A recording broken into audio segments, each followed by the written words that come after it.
All right. Shalom, shalom. First and foremost, give all praise and glory to Yahweh, Ba'ashem, Yahweh Shai, Ba'ashem, Wakakadash.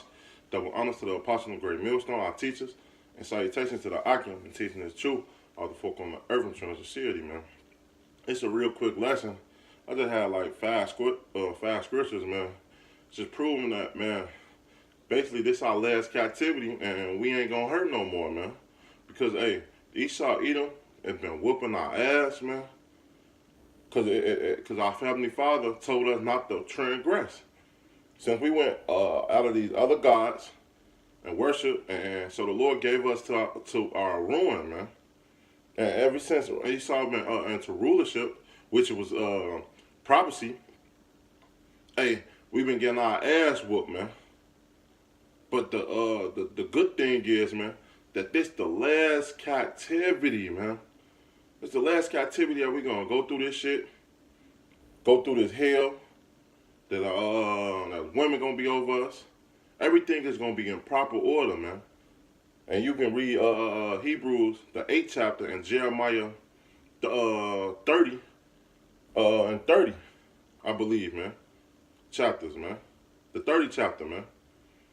And man, or 31, one of the two, man. When they're talking about the new covenant, man. Because this captivity over, and the Lord said that this affliction shall not rise again. And let me get that, man. This Nahum, Salaka.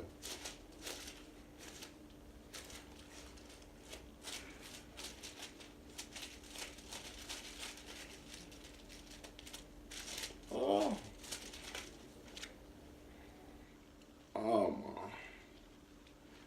I'm sorry, Salaka. This Nahum, I'm fucking Bible, man. I gotta get me a bigger Bible. It's Nahum 1,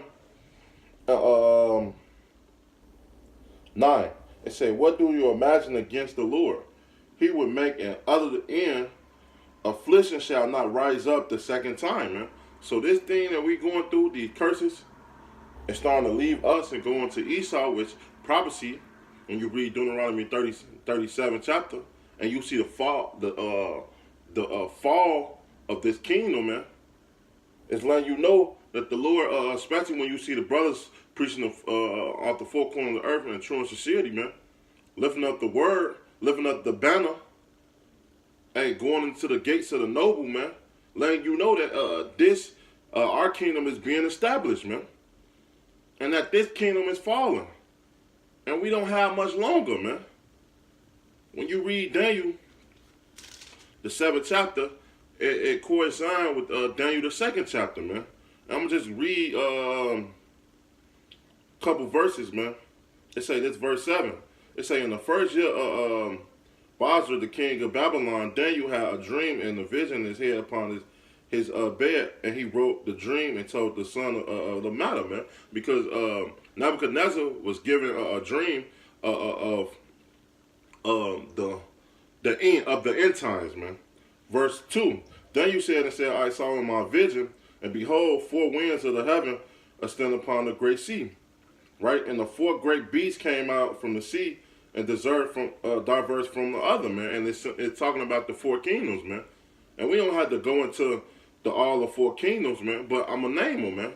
It was we was going out of the Syrian captivity and going to the Babylon captivity, which was 1.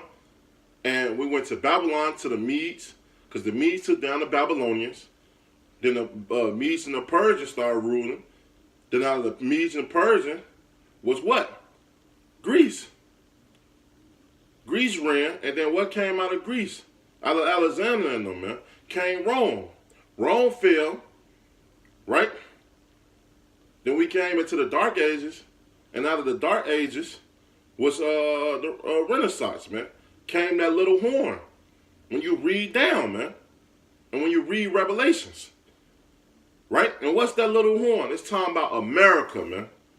America got established from all these treaties, them little wars, the French War, American War, the Spanish War, and that's how America got established, man. That's why when you look for the current currency today, It's the America dollar, man. And who's ruling America, man? The wicked. Job 9:24. The Edomites, man.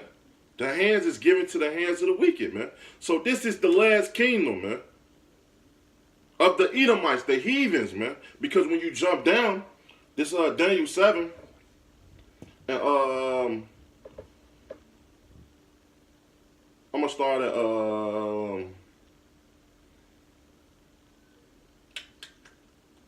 9. And behold, to the throne were cast down to the ancient of days that sat, whose garment was white as snow, and the hair of wool like the pure wool. The throne was like the fiery fire, and his wheel as a burning fire. And the ancient days time out Yahweh, the Lord, the Father, man, a furious stream, Salakia. I'm gonna jump down to verse 13. I saw in the night vision, and behold, one like the Son of Man came into the cloud of the heaven, and came to the ancient of days, and they brought him near before him. And there was given him dominion, glory, and kingdom, that all people, nations, and language shall serve him. And his dominion is everlasting dominion, which shall not pass away, and his kingdom that which shall not be destroyed, man. And that kingdom in time out Yahweh Shai. His kingdom is coming to rule, man. When he come back on the scene, he's coming to rule. That's why when you read in Revelation, it said he had many crowns, man, upon his head. Because he coming back to conquer, man. Read Revelation, the 6th chapter, man. This Jeremiah, I believe, 20, is it 24? No, 25, and verse 4. It say, for my many nations and great kings shall serve thyself, and them also, and I will recompense them according to their deeds, and according to their works of their own hand. For this saith the Lord Yahweh of Israel unto me, take the wine, the cup of the fury of my hand, and cause all nations to who I serve thee to drink it, man. And that's what the Lord is coming back, man. The Lord is about to come back and make, because we drunk up that wine, that wrath, which that wrath is finna come upon the 2/3 and all these other heathens, man. And they shall drink and be moved and be mad, because all the sword that I will send upon them. Then took I the cup at the Lord's hand, and made all nations to drink it, into who the Lord has sent me, and to who Jerusalem and the city of Judah, and the kings thereof, and the prince thereof, to make them a desolation and astonished, a hiss and a curse, as it is today. Pharaoh king, and when you read all along, it tell you all the kings, man. When you read down for sake of time, man, because I don't want to make it too long, it say verse 28, and it shall be, if they refuse to take the cup that my hand to drink, then shall that, and to them that said the Lord of hosts, you shall surely drink, man. So all these nations is going to drink that wrath of the Lord, man. When the Lord return, when Yahweh shall return. So guess what? This is our last affliction, man. This Revelations 21 and verse 1. And they say, I saw a new heaven and a new earth, for the first heaven and first earth passed away, and there was no more sea. Because it's a revelation that John, a vision that John had, man, that we was being into the chariots, and New Jerusalem came down, man. And I saw the holy city, and John saw the holy city, New Jerusalem, coming down from Yahweh out of the heavens, out of the chariots, prepared as a bride doing for her husband. And I heard a great voice out of heaven saying, behold, the tabernacle of Yahweh is with men. So the Lord is only dealing with men, man. His 144,000 that's going to be teaching and preaching on the earth, of the folk on the earth, which you see right now. The two sticks is coming back together. It's time out. It's only dealing with men. So women is not good for women should not be teaching, man. It say, and they shall be his people, and Yahweh himself shall be with them in their power. And Yahweh shall wipe away all tears from their eyes, and there shall be no more death. And when the Lord come back, it will be no more death, man. When he establishes his kingdom, man, when he putting away wickedness, man. And what's wickedness? His wickedness is transgression of the law. That's how you get sin. Sin is the wages of death. That's why you see all these things that's happening on the earth, man. They say, neither the sorrows, because we're not going to mourn. We're not going to be in this state no more, man.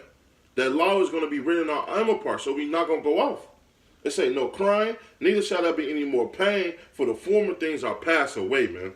And that's talking about this earth, man. Talking about what we going through right now. Those things is finna pass away soon, man. The Lord ordained it, man, that we not gonna hurt no more, man. This Revelation, this Isaiah, and I'm gonna end it out with this. Isaiah 25:7. And he will destroy in his mountain the face of the covenant cast over all people and the veil that spread over all nations, which you starting to see right now, man. This truth is spreading nationwide, man. Off the four corners of the earth, man. No matter where you go, you hear about the Israelites. Everybody want to be an Israelite now, man. Just like the brother Murphy did a sit down, man. GMS made the world read again, man. It say, verse 8, he shall swallow up death and victory, and the Lord Yahweh will wipe away tears from off our face, and rebuke his people shall be taken away from off all the earth, and the Lord has spoken it, man. And it shall be said in that day, lo, this is our power, and we will wait for him, and he will save us. This is the Lord, we wait for him, and he will be glad and rejoice in his salvation, man. And that's what the Lord is coming back for, man. To destroy and for salvation for those that sigh and cry for all abominations of this earth, man. So I hope this lesson was edified, man. I got straight to the point. I didn't want to make it too long, man. But we not going to hurt no more, man. This is the last captivity we had to go through, man.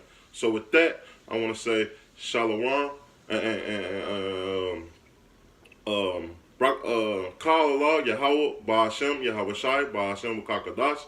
Double honors to the apostle and great millstone, our teachers, and salutations to the Akim that teaching the truth out the four corners of earth and showing sincerity, risking their life, and do so week in, week out, man. Going on the highways and byways, preaching His word, condemning the nations, man. Especially the so-called white man, the red Hebrew Edomites, man. Until next time, shalom, man.